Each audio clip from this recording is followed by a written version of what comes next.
Let's do it. Welcome, everybody. September 16th, 2022. Get right in. All right, starting off with recent achievements.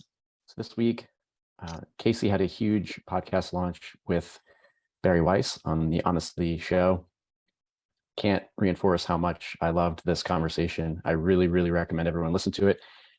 Casey really brought some new energy, I feel like, and just took her surge and scalpel to a number of incentive structures that exist and that are not well known to people. And it was just a really amazing conversation. There's going to be an op-ed to complement that release, which will come out this week. Super excited to read that as well. And then we also had Taylor on Zach Bitter's podcast. If you don't know Zach, he's a sort of an extreme endurance athlete, does a lot of crazy stuff like running 100 miles on a track without stopping. And setting crazy records in there, and also doing so on a ketogenic or carnivore diet. Great conversation there. And then we did Platinum Longevity Round 2 with the Abundance Platinum team, Peter Diamandis' team out there in SF, which was fun. And Casey's recording with Ben Greenfield next on Ben Greenfield's show. So that'll be great. That'll be our second levels performance on Ben's show. We had the apple cider vinegar community experiment go live and rapidly got 200 signups in 4 days. I think for the kind of original community experiment that we did with the Coke Challenge, we had less than 100, and it took some time to figure out or to get all those signups. So this is really great. People are clearly excited about experiments and understanding better how they sort of perform relative to other people. We also have a fat burning experiment live with the internal team. I think about 12 people there. So yeah, excited to see these spinning up. Caitlin and Shinlu are back. Both of them have been on leave for some time, and so we're very excited to welcome the two of them back to the team. On the engineering side, Eng focus has been on UK beta, so continuing to debug and prep ecom iterations so that we can really start to scale those. Collecting spike score feedback so that the spike detection has been out to our members for some time. And I think the last thing that's happening is backfilling member history for spike detection. So it'll kind of run all the way back to the beginning of a member's data. We've got chart improvements happening. Height and weight are going to be in app next, and event-based insights as well are a big focus for Eng team. Support continues to really face an amazing set of obstacles that seem to change every week. It's been certainly difficult for the team to stay on top of the ever-changing circumstances post-launch. And so just really want to support them and appreciate anyone who's been digging through threads this week. There's just been so much rallying going on in the various channels to, either directly relieve load that the support team has to face or think a few steps ahead on how we can avoid seeing these things recur. So big shout out to the support team and everyone else supporting them. Logging V5 is live to members. I think that was approved yesterday. We've got lots of work happening on Labs 1.1 and version 2 coming next.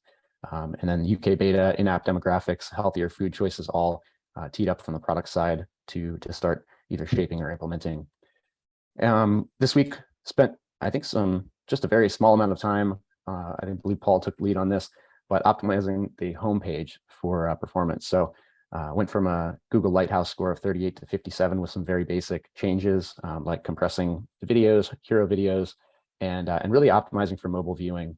So the last thing we're going to do here is move the partner pages off WordPress to a platform that will allow faster iteration. So definitely paying attention to the website and generally across surfaces, making things mobile first as opposed to considering mobile as a second strategy. So another experiment here is the mobile optimized ultimate guide PDF experiments. You can see a picture over on the right side here of what that looks like, but essentially taking some of our, what I would call our pinnacle content that really is deeply researched and people refer to it. It's actually some of the main sources of traffic to our website, and repackaging those in a form that people can, that can be used sort of as a reward for those that want to sign up for the email list and want to digest that content in sort of a different channel. So we're going to be experimenting there. We've also got the exclusive content experiment going live right now with Casey and Dr. Mark Hyman, which is essentially an option to get additional information right to your inbox that you wouldn't otherwise get if you don't sign up. And then we're doing micro content YouTube videos. You can see a number of these with our advisor, Dr. Ben Bickman, basically taking larger interviews and breaking down very small bite-sized clips that are relevant to a specific topic. And this drives additional discoverability for people who are, say, browsing for gallbladder health on YouTube. They can find a little clip there that will lead them down the rabbit hole of Levels content. We've got an updated financial model coming, including August results, so that's going to come out very soon. So stay tuned there. And lastly, the Levels test kitchen. This was a big project. It's in final editing. I saw an early near finished clip of it, and it's just amazing. I'm so excited to see this. Kind of, I think I mentioned on Threads, sort of emotional to see the quality of our content just continuing to get better and better and more in depth. There's going to be 5 videos here, sort of a docu-series. We're going to be leveraging subcuts of this across all of our channels, in the app, on social. It's going to be amazing. Had a ton of great user-generated content this week. We had some activations live on Huberman, Rich Roll, and Max Lugaveri's podcast, as well as Doctor's Pharmacy. A couple of great whole new level episodes with Dorothy Kilroy, Azure, as well, diving into hormone health. We had Rachel Sanders from Routine. And let's see, I had a great conversation with Dr. Carrie Gunn, who built Genolite, an amazing supporter of what we're doing. We've got some new renders coming live to show Levels product out in the wild. VIPs from Zumba CEO to Steve Aoki in the product, and some other great content. Also, we're shifting metabolic pearls from Casey to the research team. So we'll continue to use that sort of concept and reinforce the research learnings that we're getting. All right, I think that's kind of it on this one. This slide is not coming through. I want to welcome Rian Edman. Ryan, are you? Did you jump on the call? Hey, good morning. Hey, Brian, how are you? Sorry, I think your hero image is not loading. I think that might be on my side, but I want to welcome Ryan, member, engineer, outdoor enthusiast. He has a couple anecdotes here about a history of diets and fast food that not necessarily proud to admit, but is learning and on a long journey with the intention of being able to climb mountains well into late life. And I really personally can relate to that specific anecdote. And Brian, I appreciate you taking some time to hang out with us. We'd love to hear more about your experience with Levels and metabolic health generally and what you're excited about. Yeah, absolutely. Thanks, Josh.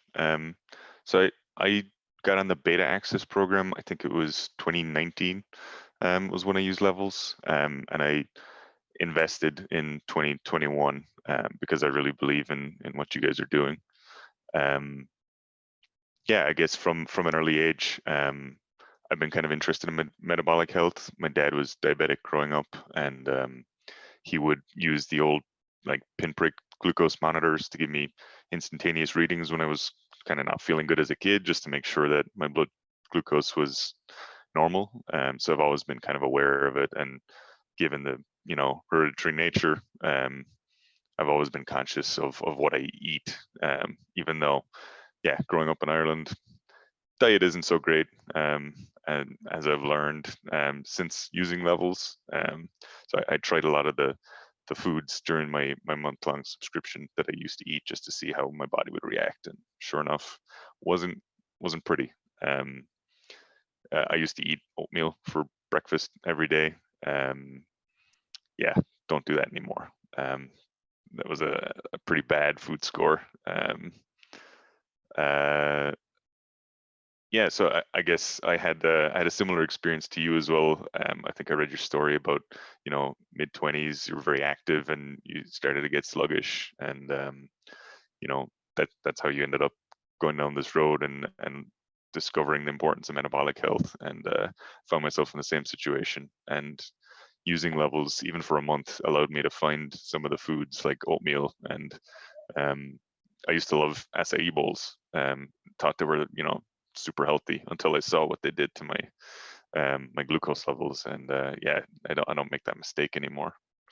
So it was really helpful for me to learn from that experience. Amazing. I would love to hear along the way any long-lasting behavior change that has come from this product, and then or just generally other tools that you're using to drive behavior change in the long term, and then also what you feel is missing and what we can improve on that you would really benefit from, whether in the Levels existing CGM product or if there's additional metabolic health tools that you feel really need to be built, need to exist. Yeah, so the things that I have changed, yeah, food choices. So, some of the ones that I know now don't react well with my body. Don't do oatmeal anymore. Don't do acai bowls. More cautious with things like bananas, kind of fast digesting starches that cause my glucose to spike. So, I still have them in moderation, but in limited quantities. I also, I tried to eat some protein or some fat before the meal because I saw that that was able to stunt the glucose spike. And then I also try to walk after meals now, which is has really helped to how I feel. There's less of a slump, 30 minutes to an hour after eating. Beautiful. Um, things that I didn't like. I mean, I love the app. I love the experience. You know, I, I think what you guys are doing are great. The only thing I didn't like was the cost, and I know you're working to bring that down, and I know that's a matter of scale and timing. But um, yeah, I would use it much more frequently if it was, you know, just at a lower price point. Amazing. Yeah, that's really important for us to always remind ourselves that the key here is to make this accessible to anyone who can benefit from it, which is clearly more than the current price point enables. What's the one thing that you're looking to learn more about in your personal health journey over the coming years that additional feedback loops could support? Is there anything that you don't feel you have enough information about that you would love to be able to tap into? Yeah, I think one of my key interests is, longevity and being able to delay the onset of aging and improve my health span so that I can, you know, not be decrepit when I'm 70 years old.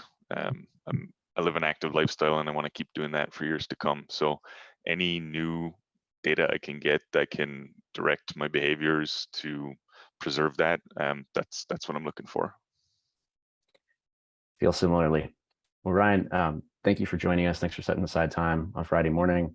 We can't overstate how much this sort of conversation, hearing directly from use cases, supports what we're doing and reinforces the features we're building and the long-term vision. Lastly, if you'd like to stick around for the rest of the meeting, we've got a bit more here on the plate, and would love to have you join and just kind of observe and chime in.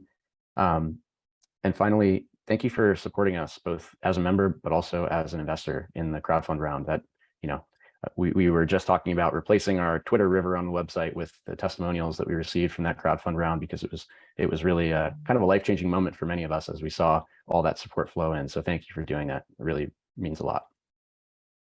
Thanks very much, and thanks for having me on here. And yeah, I'll be glad to invest again if you guys, open another crowdfunding round. I think it was capped at a pretty low amount, but I really believe in what you're doing. So I'll definitely get behind that Amazing. if you have another round. Well, thank you. I certainly would like to make that happen. All right. Oh, there's the picture. It was just an animation. There's Ryan. All right, jumping forward. Culture and kudos aside, some great meetups action this week. Well, firstly, happy 2 years, Ms. Wow, that feels like 5 years. Amazing. That was a densely packed 2 years. Can't of course overstate how critical Ms. has been to Levels and shaping the culture in the company and the logistics and everything we've done here. So excited for many more. There's some great meetups this week. JM and Stadi hanging out in New York, Riley and Paul up in Banff, and then Riley somehow teleporting to San Francisco with some of the ops team, products team. We got to hang out. Platinum Longevity and sort of some of the ops team were hanging out, and research group jumped in as well. So we had a nice dinner, some really good conversation. Always love these. And then I want to highlight quickly, I touched on this on the first slide. Support team has really been facing headwinds, not just from the volume and from the changes that launch brings, but also some systems and partner reliance that we have that we simply can't overcome easily. So we don't have control over every step. We have to rely on partners in certain cases. And when those don't pan out or aren't hitting SLAs, it really adds an additional burden on top of what is already a difficult time for support. So I just want to reinforce that this difficulty is happening. The support team needs our support, and we're seeing that in a really amazing way. So, on the lab side, we had some setbacks this week, and there's just been a flurry of activity across product ops, engineering to find alternatives to get us to be able to support our members, to reduce the load on support, and also to improve the experience for everyone, both on the team and as our in our member base. So just want to say that it's been inspiring to see that cross-functional, just flexible, rapid, just exceptional work that's happening, and everyone's operating in good faith. Fingers are not being pointed, and I think that's the most beautiful thing here. It's just culture in action. Love it.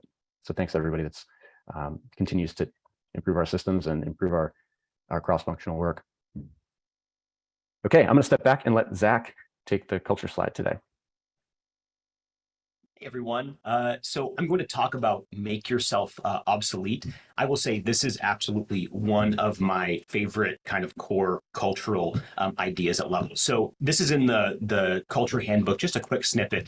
Everyone's goal is to make themselves obsolete, build a tower, hand it off, make it better. At Levels, we definitely reward and encourage this behavior. We don't punish it. So, when I think about a concept like make yourself obsolete, I like to kind of first think about what the opposite is. That helps me kind of understand it. So what's the opposite of trying to make yourself obsolete? Probably trying to make yourself indispensable.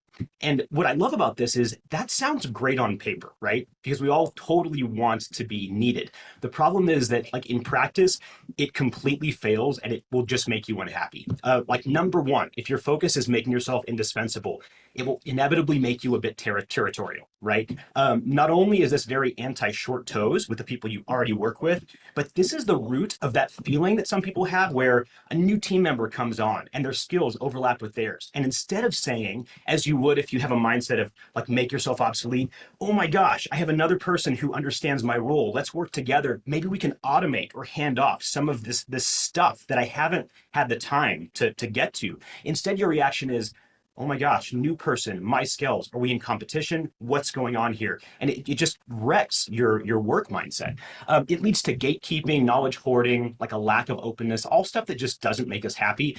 I'll tell you, this is very relevant to me as a lawyer because I see this all the time. This mindset incentivizes convincing others that our work is way more complicated than it is. So instead of having the goal of trying to make things more transparent and helping people actually see the path through the difficult thing, we end up sometimes unintentionally creating this space where people have to come to us just to understand stuff. And it's messy and it just puts up walls. So that mindset inevitably pits you against the company and your colleagues, and it just ends up stinking. So take the opposite though, making yourself obsolete or having the goal of making yourself obsolete. I mean, starting just with, from any smart company's perspective, this is awesome, right? It will free up more of your time so you can work on new and different challenges. It creates skills redundancy. This helps the company and all of your colleagues in a huge way, right? Now there's more than one person who knows how to do a thing, or maybe you made it so efficient that it's now fully automated and it's just not something anybody has to worry about anymore. Think about the positive effects this has just for taking time off. If you know that there's someone who actually knows those core skills, you just can take that time off feeling even better about it. And then when you level up your skills, you end up helping the company too, right? This is kind of the double win of making yourself obsolete from the company perspective. Not only do we get you as someone who demonstrated like the leadership and self-management to clear your plate up, but now you have time to learn new stuff and we get to take advantage of that as well, which is awesome. And then as far as what's in it for you, making yourself obsolete, in my view, it's the ultimate professional flywheel. It requires practicing good leadership and management, even if you're just a department of one. It inevitably leads to constant learning and professional development. It always results in more opportunities and more doors being open, never less. Like this will never close a door for you. And it will just make you happier, more open, and just make you and your colleagues have just a better working environment. And again, I think the core concept at Levels is we see all this, and this is absolutely one of those things that we will always elevate and reward. So how do you make yourself obsolete? Look for ways to share the workload, harness Athena, delegate tasks, find a way to make processes, create efficiencies in your own workflow. All of these things are ways to make yourself obsolete, even in a little way. So core Levels, I love this. Make yourself obsolete if you can. Beautifully articulated. Yeah, definitely can't add much to that. So thank you, Zach. And of course, if you're looking to learn how to do this, real world examples, there are plenty out there, but just reach out to someone like Zach, someone like Ms., and ask for examples of in their workflow, how are they making themselves obsolete? It's everywhere. It's amazing. Thanks, Zach. All right. Level shows you how food affects your health. No change to the main thing. Everyone should be working towards this. Our company objectives here, member retention, new member acquisition, member health improvement, stack up to that main thing. And you can see functional OKRs coming together that support these 3 top level objectives. Okay, we've got demand gen from Ben. Okay, here we go. So this is about ramping up video quality. And this framework is in tons of memos. We typically talk about it with product, but it applies to everything we do. So the skateboard, scooter, bike, motorcycle, and car. Next slide, please. So we have been producing a ton of video. A lot of it looks like the one on the left. That's David Letterman and Martin Short doing some talk show thing in the 80s. And that's about the quality that we produce at. But what we're used to watching as a team, as a society, is things that look like the frame on the right. And that's one from Chef's Table previous season. And those are shot on these cameras that are called Red cameras. They're like $100,000 a piece, and they're really high quality. And we get used to that type of content. We get used to that narrative and used to that storytelling. And there's actually merit in both, but for different reasons. So next slide, please. So we made a conscious decision when we started investing more time in video, and we went for quantity and velocity in exchange for quality. And the caveat to all of this is that they come with trade-offs. When you don't have as high quality content, not from an information standpoint, just from an aesthetic standpoint, you kind of lose this feel of a brand. But you do it in hopes, and hope is not a good strategy. You do it with the heuristic that doing so will allow you to A, get a ton of learnings, and B, achieve certain metrics to be able to get to the next level of quality. So you can keep going along in that skateboard through to car cycle. So next slide, please. So why do this? Well, quality equals time and money. We care mostly about time right now. It doesn't mean we don't care about money, but how we invest our time as far as opportunity cost goes makes a big difference. And so can you outsource to get greater quality? And the answer is yes, but many agencies will charge $20,000 to $150,000 for short docu-style content that looks sort of like Chef's Table. And it can be 5 to 15 minutes, and it can take 12 to 16 weeks to produce this type of content, which is insane. And it's not hands off. It actually takes us 12 to 16 weeks worth of like heavy involvement. And so you go, well, let's punt on that right now because we've got the capability internally with skill set. So Tony is an incredible cinematographer, incredible editor. Whether or not we have seen it because of the David Letterman type of content, it is there. It's just we haven't exercised that muscle right now. So next slide, please. What do the metrics look like? So this is on the left, it's January 21 to August. We didn't do anything on YouTube specifically. And these metrics, sorry, these have to do with YouTube as a platform. We didn't do anything with video on purpose. We just said opportunity cost is way too high. We'll address it sometime in the future. We got to get some infrastructure in place. Tony came on board October of last year. And so then we said, cool, like in January, once we're ramped up, let's start actually doubling down. So you can see we had like 37 videos. We had about 3,000 views, 166 hours of watch time, very few subscribers. And then we hit the gas in January and we said, cool, let's start like shipping a whole bunch of stuff. So we've shipped roughly 700 videos, 34 million impressions, 325,000 hours of watch time, which is like an insane metric in itself. And a lot of this is driven by having high quality information content, that being the videos that Casey's been doing with Rob and Dr. Perlmutter. These all lead to these metrics. It's not the, like, I hate to break it to us, we're not that exciting Friday forum videos. Those are not leading to 325,000 hours of watch time, but you can see that we've got a lot of growth by going quantity and velocity. So next slide, please. So then when do we actually get the quality reps in? Well, it's incrementally. It is hat tip to Seth Godin. Drip by drip is his famous line. So next slide. We started here. So we started controlling what we could control with fast execution. I don't know if everyone can see the difference, but on the left, that's a video on inflammation that we recorded with Taylor. And it's just the built-in hardware camera, poor quality audio, not a ton of attention to the background. And on the right is one with a DSLR camera. So it's a couple $1,000 for the audio and video setup. And it's not just our psychological view or the psychology of like, well, it looks better to us as a viewer. It actually makes a huge difference for the algorithm.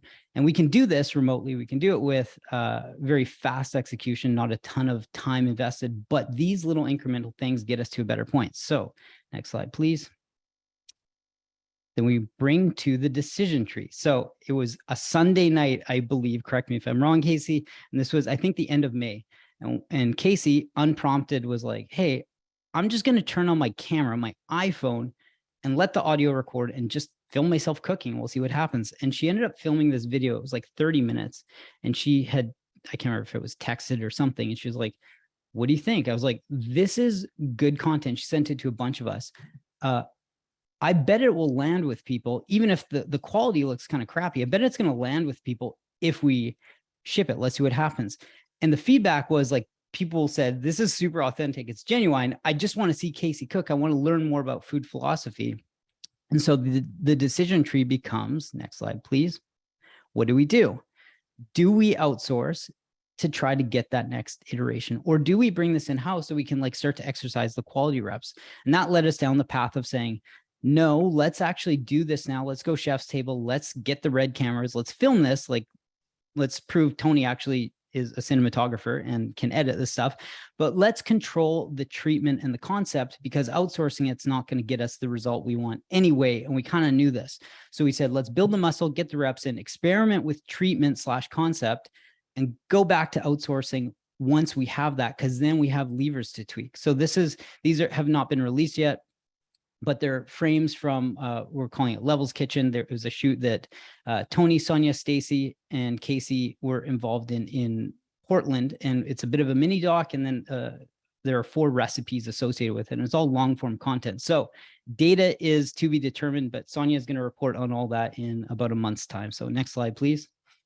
Let's see how we're doing on time here. I will try to keep this quick. Couple more to go. So why does this even matter? Like, who cares about quality? Well, one of our OKRs is audience growth across platforms. And how does this actually happen? Well, the algorithm optimizes on, we're just going to talk about YouTube right now, on 2 things, performance and personalization. So performance is when a video gets served up, does it have a high click-through rate to the number of impressions it gets? When people click through, what's the watch time and what's the retention? If you trick people into serving up a piece of content and they click on it and the retention sucks, well, then that gets you screwed with the personalization aspect of it, because YouTube thought, the algorithm thought, hey, this is for this person based on what they're interested in, but clearly it's not. So you get downgraded super quick. So next slide, please. And so the algo scoring can be hit and miss. This is where we use some data and we start take things into account. The algo, there isn't like one algorithm for YouTube. There's a whole bunch behind the scenes. And the scoring is based on frame and object recognition in the entire video. It scrubs all frames and it goes, is what is represented here going to match what I think is said in the information, credibility, that being the transcription, in the description, in the title, in the thumbnail, are all these representative things that kind of blends this together. So it goes, is the audio quality good? Is the information good? Are the cuts quick? All these factors. And then last is like, are the topics and trends of relevant to what's happening societally, like what people care about in search. So these images, these are 2 separate thumbnails, and this is where you have to be data informed and not driven. These are, it's cloud vision, so you can upload and you can say what's going to happen with the thumbnail. And you can see that's facial recognition on Dr. P, and you can see it's saying, cool, that's got an element of surprise to it. We're 88% confident this is going to be good based on what is said. And the bottom one is 99% confident, and you think that's a better thumbnail, but it's rating it really high or very likely to be spoof content. So it might serve that up to a comedy audience because it thinks the thumbnail, that's what it's going to recommend. And somebody clicks and they're like, oh man, that is not what I thought it was. And you get downgraded. So you have to use all these levers and say, what is going to happen, and keep iterating. So next slide, please.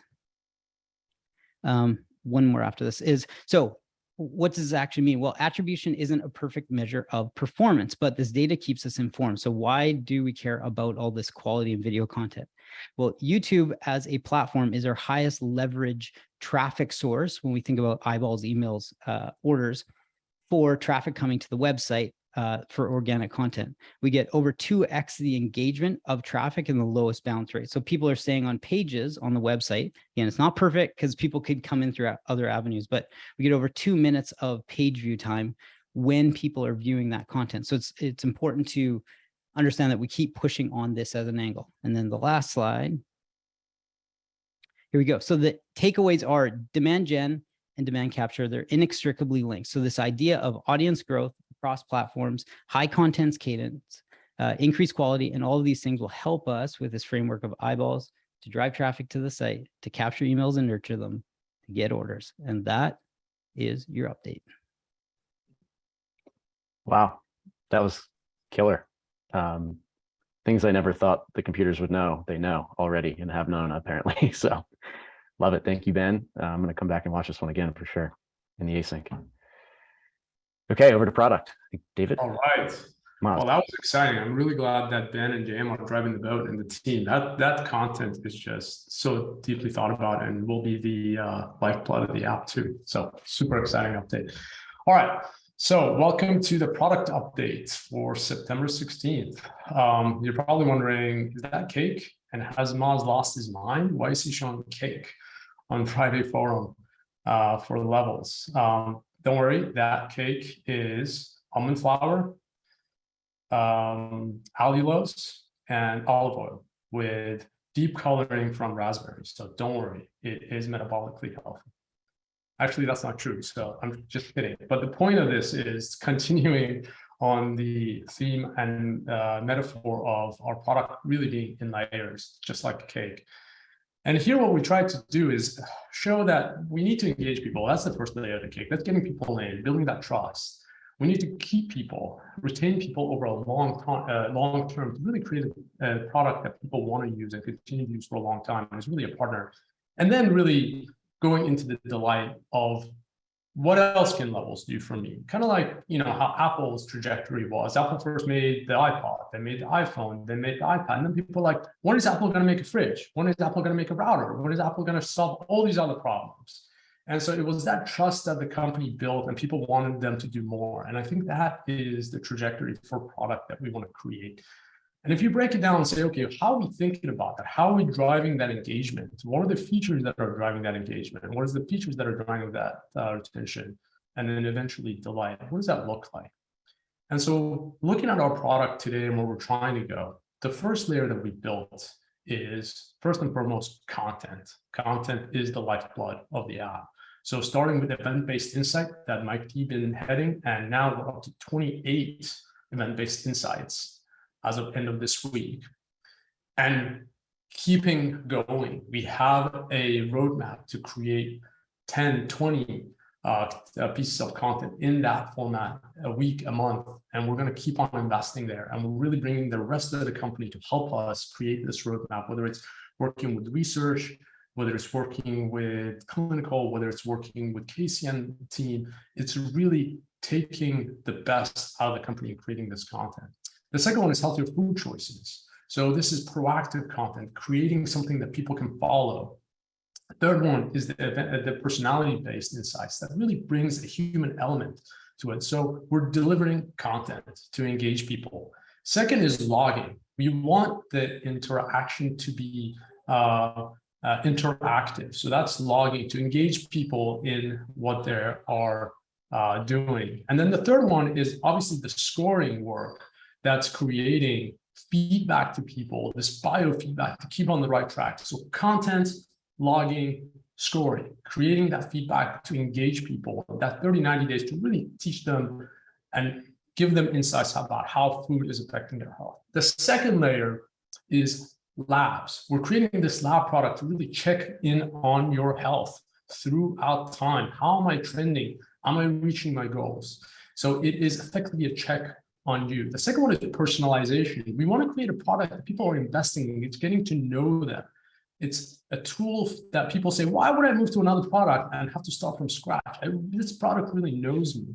The third one is community. We want to invest in community. Obviously, we created this beautiful community outside the app where it feels like people in there helping each other. We want to bring that into the app. And we'll start light so it feels like it's progressive but build out from there. And the third one is helping people make the right choices that improves their metabolic health on the food choices and purchase things that will help their metabolic health and really demystify that and make it actionable. So those are the things that we're thinking about and coming. And then eventually we move on to other features, which we will share in a future update. All right, next slide, please. All right, so what is the equation? This is so simple. Why would people buy products? Is really in their head, they're calculating this very simple equation. Is the value I'm getting out of this thing is more than the effort and cost that I'm paying into it, right? Pretty simple. This becomes extremely important, especially for retentive products, because you can have a surge of motivation and say, I want to buy that blender, I'm going to go buy it, and you buy it, and like, the value kind of goes down over time, and the effort cleaning the thing goes high, increases over time. So we want to create a product, if you want it to be retentive, maintains its value, has a low effort, and obviously doesn't have an escalating cost. It is very hard for people to maintain high cost and high effort over time. So we definitely want to bring people in, but the retentive layer of our product has to be something that's low effort, maintains its value, and doesn't have an escalating cost. So we're thinking about that even at each of these layers of how does value, cost, and effort play a role in a product that we're trying to make. Next slide, please. This is the value, effort, cost is also correlated with the behavior model. This is a chart from BJ Fogg's book, Tiny Habits, which is we make decisions to do things when things are above the action line, meaning our ability is higher to do the thing. We have the ability to do the thing, and our motivation is high. And those are related to this concept of value and cost and effort. So we want to create a product that people can take action on and are motivated to do. And that's associated with the formula we just talked about, which is value and cost. So it also ties to the behavior model that we're implementing into the product. Next slide, please. All right, so how far have we come in the last few months? So these are all the features, and it's a big thank you to everybody in product design engineering that have really come together to launch these features. Most of this is since July, so about 9 weeks or 10 weeks of engineering time effectively to launch this. The Great Now 2.0 that creates the interaction monitor, the smart fulfillment that makes sure that we send people what they need and no more. The glucose game, which teaches people interactively about how food affects their health before they even get started with CGM. UK.0 for expansion and allowing more people in the world to actually benefit from this product. Event-based insights, it is reactive to you, feels personalized, it's insightful, it's fun to watch. Scoring 2.0, really creating that feedback loop in a way that's understandable, in a way that is rewarding, and in a way that is positive psychology, encouraging. Logging, making it seamless, making it frictionless, bringing that friction to the lowest possible so people want to do it and can sustain. And that low effort we just talked about can be maintained for a longer period. And of course, demographics, which is our latest, which is enabling us to start thinking about personalization to build that investment layer. So big thank you to everybody that has made this a reality. Next slide, please. And this is the visual representation. When we talked about this in July, we were at that first box, and now we've made progress through that, and we are where we are, and we are marching forward. We're not even started yet, just the beginning. Next slide, please. All right, so what are we working now? So shaping is levels, which Alan and the team will give us an update next week. So it's coming. I'm excited about it. I think you're gonna like it. Labs 1.1 and 2.0 that Cosmo has really been driving and pushing the envelope. Thanks again to all of our advisors, and we'll continue to push there. And in-app content, which is everything from event-based insights, personality-driven insights. And David is going to talk about today on some of the feedback we've gotten from the Mallory videos and the personality. And obviously continuing on personalization with the help from engineers to build demographics to pull in data from healthcare and scoring, which Alan's going to talk about some of the thinking of the next iteration of scoring. Thanks for that. I will turn it over to David. Can we refresh Josh before you move on to the next page?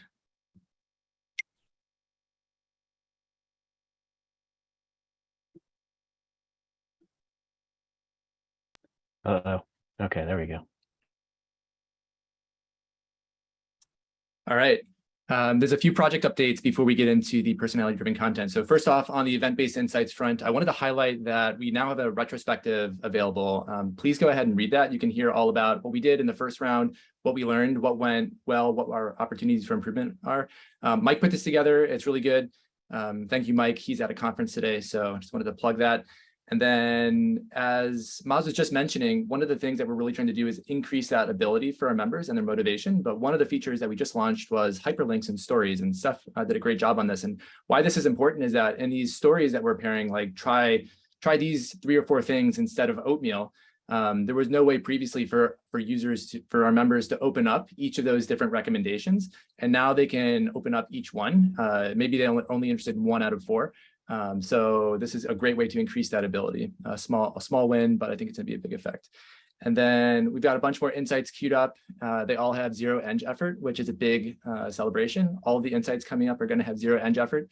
So big thanks again to Galit and Mike for working on that. Next slide. On the logging front, already mentioned, but logging 5.0 is complete. The whole project is complete, wrapped up. I'm doing a retro for that. 5.1 launched this week, and that was jam-packed full of updates based on feedback from the first one. And the biggest one was faster one-click access to the logging screen. There's no more fly up. There's now you can go directly to the logging interface. And 5.2 is underway. So 5.2 is a logging shortcut for photo-based logs that I previewed last week. And there's going to be more to come as well. Next slide.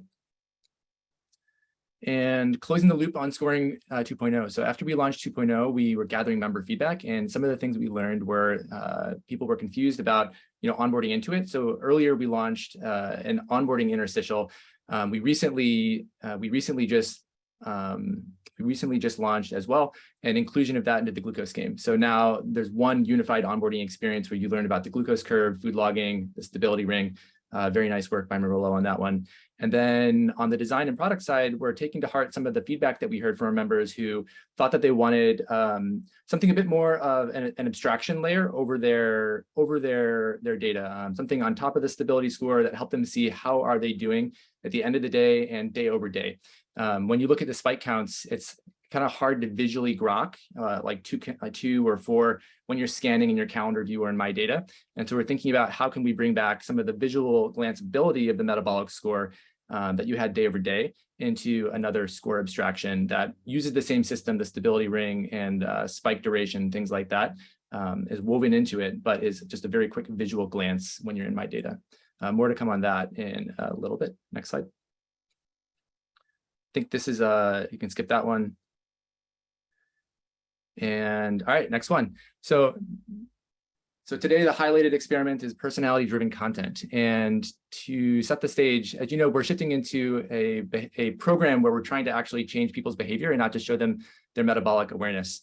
And what we're trying to do, you can read more about this in our in-app content framework strategy memo, but pair our effective interventions with an appropriate delivery style, because there's a variety of people and they resonate with different delivery styles, whether it's like a long form article or a video. We know this from the blog. We know this from Instagram, that if we've been exploring different formats on Instagram. And I think even as Ben mentioned on YouTube, there's some formats on YouTube that are really killing it and some that aren't doing quite as well, and that's expected. And the same thing's on Instagram. But what we're finding is that the things that have people in them, especially on Instagram, are performing way, way better than the things that are just more rote data. And so the experiment with personality-driven content was to take one video, put it in app, one video from 2 of our most highest performing personalities from that we've engaged with for our Instagram platform, and see how that would work. Next slide. So in general for this, we were kind of went into it thinking that the human element matters in app, just like it does on Instagram. I think the stats, and say you can correct me later if I'm wrong, but I think the stats are like 3 to 4 times higher engagement for videos with Mallory or Janet here, who you see on the screen, compared to something that didn't have, it's like the same kind of content that was delivered, but without a human face. So our hypothesis was that we could, this personality-driven content would increase the efficacy and retention, which we're shooting for as a company, by better delivering our interventions. So we have all these interventions and this new behavior change system that we've queued up with the event-based insights. increasing ability, motivation, etc. But translating that into the medium that really resonates with each and every person. So what we did was we had Janet's on the left, Mallory's here in the middle, and we injected those into the app. Next slide. We had a survey that went along with it, and shout out to Sissy for helping us reach and re-engage the people that we sent these to and get feedback from it. We were able to get 32 responses, and the feedback was very strong. In summary, we had a couple proxy questions for whether it would be efficacious and retentive. And 72% of people said that they learned something from the video that they would take away from it. 76% of people said that they would come back to the app if they had this sort of content in it every day. And so this is very, very early. We can't read too much into this, but as a very first baby step, I think directionally this was good information to get back and encourages us to continue on in the experiment. As a personal anecdote, and I'll show you these graphs in a second, but this was the highest response to a product survey that I've sent yet across the product surveys that I've sent for different features from the company. So next slide. We asked people if they would enjoy more personality-driven content like this Mallory video in the app, and it was very far skewed towards strongly agree. This will be a theme from all these slides, but next slide. How interesting would you find content featuring other people, other members' personal experiences with levels? Also high skew towards very interesting. Next slide. Now this question was a bit different. It was saying not just levels members who are personalities, but experts. So how interesting would you find content delivered by experts? Again, a huge skew towards the 5 out of 5. Next slide. And then going back to those 2 proxy questions for efficacy and retention, did you learn something from the video that would help you manage your glucose? Vast majority of people said yes, and 3/4 of people said that they would come back daily to see this in the app. Now, proof is, you can't always take people at their word in any survey, so we want to test this out and actually see as the next experiment, and not just have one video, but have a series of 5 videos and see, do people actually come back, and is this really driving retention? Next slide. So some interesting takeaways for this. One of the things I wasn't expecting, but the highest factor that people really took out of this was that they love the food experiment format of it. So the Mallory video and the Janet video, they were saying they took one of their normal meals that they loved, and they showed the bad response, and then they showed a practical tweak that they could do to reduce the glucose spike. And just the format of an experiment really seemed to resonate with people. So this is feedback we should take into the design considerations as we come up with new formats to bring back the challenges or experiments experience. And I think this is good for all the things that Azure's doing as well. Bodes well for our future kind of research in the app. But the other big things were practical. It was short. They liked the video. They really liked the personality that was leading it. Next slide. Just there's a smattering of the qualitative feedback here. There's a lot. So if you want, check out the link that I'll send after this in threads. But efficient use of time, I think a big one was that just demonstrating that you can still enjoy your favorite foods by pairing it with something that reduces the spike. So not everyone's going to drop everything on day one and become just the healthiest whole foods eater. They can take baby steps towards eating that. But simple, short, seeing someone normal like me, I think seeing themselves in these people is key and practical. So next slide. Two other slides on results of the experiment itself, some of the takeaways and learnings. One thing that we learned was authenticity and human connection are very important. So both of these videos were high quality, but in the Mallory video, I think she really was very relaxed and connected with people on an authentic level that just felt like you were chatting with a coworker or something like that. And so that seemed to resonate a little bit better in the survey than the one with Janet. Janet was also an exceptional video, very well done, but it was a bit more produced. And I think for the vibe for these ones is that we're trying to make it equal playing field for people, that they feel welcome and kind of in it and not separate. So that'll be feedback for iterating on this going forward with other personalities. Next slide. And the last one was we tried 3 different ways of surveying people. One was, and the takeaway is that it's really important to be mindful of your calls to action. And oftentimes you get one shot to get results, and you want to make sure that you maximize the results you get. So what we did was we had the in-app video, and that was paired with the survey, but you had to tap through multiple screens to get to it. And we got like 1% of people to fill out the survey from the in-app route. We also had Sissy she pulled a bunch of people who were related to our target personalities, and she emailed them the video and also had a link to the survey. But the primary thrust of the email was around watching the video, as it should have been because they hadn't seen it. But the survey response request was a bit buried below, and we also didn't get a very strong response from that one, something around, I don't know, 2 or 3%. And then we sent a third version of this where it was an email, and it was both a link to the video, but also a call to action in the survey in the first paragraph, like you see here. And that one significantly increased the response rate to something like 8%. So if you're doing an experiment, be really mindful on how you engage to get that feedback, because you're going to get one shot and it's going to be spammy if you ask them again. So some of these subtle takeaways, I think, can really help. Next slide. So the next step is we want to test that daily engagement. This was a really strong validation that people resonate with the format, but we don't know if this is going to actually work day over day. People say one thing, but do they actually follow through with their actions? So we're going to commission 5 more videos, starting with Mallory, and we're gonna try to see how that resonates. Now, content creation, this can't happen all in one day from some of these influencers because she has a full-time job somewhere else.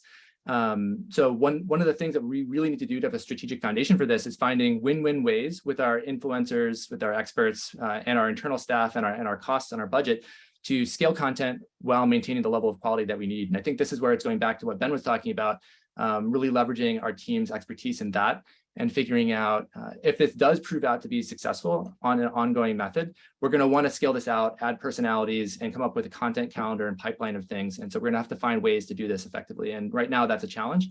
That's non-trivial, but definitely solvable. So short term, the daily engagement, and also short term, we'll be jamming on how we can increase this in a scaled way. I think that's it. Amazing. Thank you, David and Maz. Really awesome deep dives on product.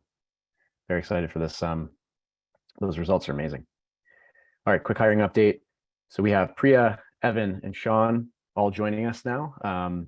Evan will be starting on Monday, Sean a little bit later this month, and then Priya in October. So super excited to have across a couple functions in the company, new team coming soon. And then open roles, so still looking for engineers, still looking for people ops generalists, and still looking for R&D engineering support. And then generally speaking, if you're interested in what we're building here at Levels, if you watched this meeting and felt inspired, reach out to us at levels.link/careers or one of the team. I think we've got our contact info basically all over the internet at this point. All right, I'm gonna stop the share here. We got a few minutes and we can jump into a couple personal shares, individual contributions. As a reminder, we do this by raising hands. So you can hit the reaction button and raise your hand as like so. I'll kick us off. I'm hyped up about this meeting. This meeting was like, I don't know if we've had as much knowledge density transferred in a Friday forum in a long time. This was amazing. I learned a ton and it was really exciting. I'm excited about meeting Kerry Gunn yesterday. I had a great hangout with him. He's built some incredible technology. If you want to read about it, I highly recommend just going to Genolite. It's basically, this sounds bad, but it's Theranos, except it actually works. It's FDA approved. There's hundreds of tests that they're running in doctors' offices with this benchtop product. It's amazing. And the technology underneath it is brilliant. And Kerry is just a very deep, intentional, thoughtful person. And so learned a ton from him yesterday, excited for more of that. And lastly, Casey on Barry's podcast. That was such an inspiring conversation. It just like, yeah, it was pretty thrilling. So, and then personally, my wife bought a dog this week and I have not met it, but I'm going to go home and have a puppy waiting for me. So I'll say that's my personal share. Jen. On the level side, I'm excited about Josh's dog and everything going on in content, but I'm biased. And personally, I am excited because my husband's last day at his full-time corporate job is today, and he's going to start with his skateboard biz starting on Monday. It's full-time. So Ben, I only sort of resent you for the skateboard to car metaphor, but all is good. Love it. Riley. Just shout out to one of my favorite Levels weeks. So it was super special getting to SF to meet everybody, and then I guess running back here to see Paul. But I think I got the social equivalent of a glucose spike this week. And so coming down and feeling tired and probably going to lay low this weekend. Great hanging out. Enjoy the rest. All right. Anyone? Oh, there we go. Casey. I just have to +1. This meeting was so inspiring and so many amazing things happening. And then personally, I just got back from 2.5 weeks in Italy, which was awesome, and leaned into the remote work in Europe thing. I did a week of vacation in the Dolomites, hiking with my dad, and we celebrated his 76th birthday while we were there. And it was so inspiring because he just like crushed it on like huge, like 3,000 foot uphill days, and such a testament to just like staying healthy over the long haul. He wore his levels the entire time. Some people may have seen this on Instagram, but he takes his level stickers and puts them on like all of his suitcases, his backpack, his arm, his water bottle. So he was just like a walking levels commercial the whole time, and kept his left sleeve rolled up the entire time because he wants to promote our European international expansion by showing levels everywhere. So it was adorable, but it was a really, really fun vacation, and great to get unplugged and hike a bunch. So super glad to be back. But yeah. Love that. That's amazing. Ben. Casey on Barry's podcast was super cool. So it was knowledge drops left, right, and center. But now listening to these, I'm listening as it relates to that doc that she wrote. So if you haven't seen that doc, it's amazing in the way that she preps and suggests people prep for podcasts from like, she's speaking in the soundbite that they're going to cut for social. And it's just thinking through all these things, and it makes it really easy to digest. So love that. And then also super stoked, Shinlu's back and Caitlin's back. So welcome back. It's great to have everyone back. And personally heading to Austin next week with Pam, which is going to be super fun. So excited to go get some heat down there. Looking forward to it. Sonia. I think this is turning into like shout outs in addition to highlights, but my biggest highlight this week, I think 2 things is just Josh, your Platinum Longevity presentation, and Casey, the Barry Weiss podcast, both just really like zoom out, big picture reminder of what we're working on, and made me feel even more connected to our long-term vision and our ultimate goals. So if you haven't listened to Josh's presentation at Platinum Longevity, highly recommend. I sent it also to my parents, who said that they finally understand, I think, what we're working on after millions of articles. So just a phenomenal job to both of you. And thanks for re-inspiring me, not that I needed it, around what we're working on. Personally, I'm bopping around the East Coast for a bit and in Ann Arbor for the Michigan game. Go Blue. Amazing. Well, thanks. Shout out to the team, everyone that supported on Platinum Longevity again this week. Jesse, Mike, and many others behind the scenes. It went really well, and we're continuing to just resonate with people. So thanks, everybody. Feedback on that talk is welcome as well. Critical feedback. I know it wasn't 100%. Ms. We're just out of time, but I'll give a 30-second one. The People Fireside that we did yesterday was very enjoyable. So if you didn't catch that discussion, go for it, but also enjoyed the conversation. Forum was great. The life lessons that Zach is dropping is awesome. So very much enjoyed that. Welcome back, Caitlin and Sonia. Whoa, Caitlin and Jinlu. And then, yeah, great to see Riley and Zach and all the new hires coming. Excited about that. That's a lot. All right. We're right at time here. Action-packed meeting. Can't believe that was only an hour. All right, everybody, have a killer weekend, and puppy pictures coming soon.